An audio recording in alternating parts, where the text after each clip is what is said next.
নমস্কাৰ আজিৰ এই ভিডিঅ'টোৰ জৰিয়তে মই অসমবাসীলৈ দুটামান কথা ক'বলৈ আগবাঢ়ি আহিছো সকলোকে অনুৰোধ জনাইছো আমিও সংগ্ৰাম কৰি আহিছো আমিও প্ৰটেষ্ট কৰি আহিছো গতিকে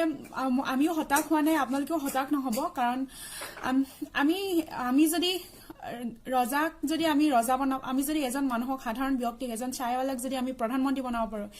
এজন সাধাৰণ মানুহক যদি আমি মুখ্যমন্ত্ৰী বনাব পাৰো তেন্তে আমি গাদীৰ পৰা উফৰাই পেলাব পাৰো গতিকে আপোনালোক সকলোকে অনুৰোধ জনাইছো আপোনালোকে হতাশ নহব আমি যদি এনেদৰে একত্ৰিত হৈ থাকো তেন্তে হিয়তক দুৰ্বল কৰিব পাৰিম এতিয়া লাগিছে যে আমাৰ ইয়াত ডেমক্ৰেটিক কান্ট্ৰি যেহেতু আমি ডেমক্ৰেটিক কান্ট্ৰিৰ আমি জিয়াই আছি লিখা লগা নাই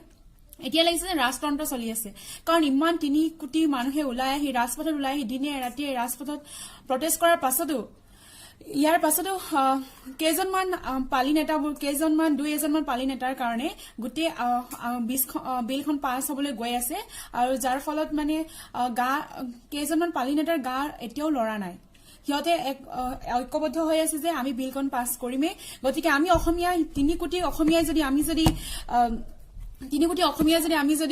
আমিও যদি ঐক্যবদ্ধ হৈ থাকো আমিও যদি কওঁ আমি বিলখন পাছ হ'বলৈ নিদিও কেতিয়াও হ'বই দিব নোৱাৰো আমি যদি লাগি থাকো তেন্তে আমাক একো কৰিব নোৱাৰে আৰু যদিও আজি ৰাজ্যসভাত যদি আজি বিলখন পাছ হৈ যায় তথাপি আমি অসমবাসী ৰাইজে কেতিয়াও আমি গ্ৰহণ নকৰো আৰু কেতিয়াও আমি বিলখন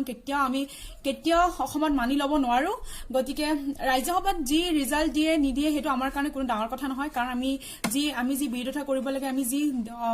চৰকাৰক দেখাব লাগে আমি যি বিৰোধিতা কৰিছো আমি সকলোৱে জানো গতিকে আমি ৰাইজৰ ৰিজাল্টৰ কাৰণে ৰাজ্যসভাৰ ৰিজাল্টৰ কাৰণে আমি একচুয়ালি বিৰোধিতা কৰা নাই আমি হসাকে বিৰোধিতা কৰিছো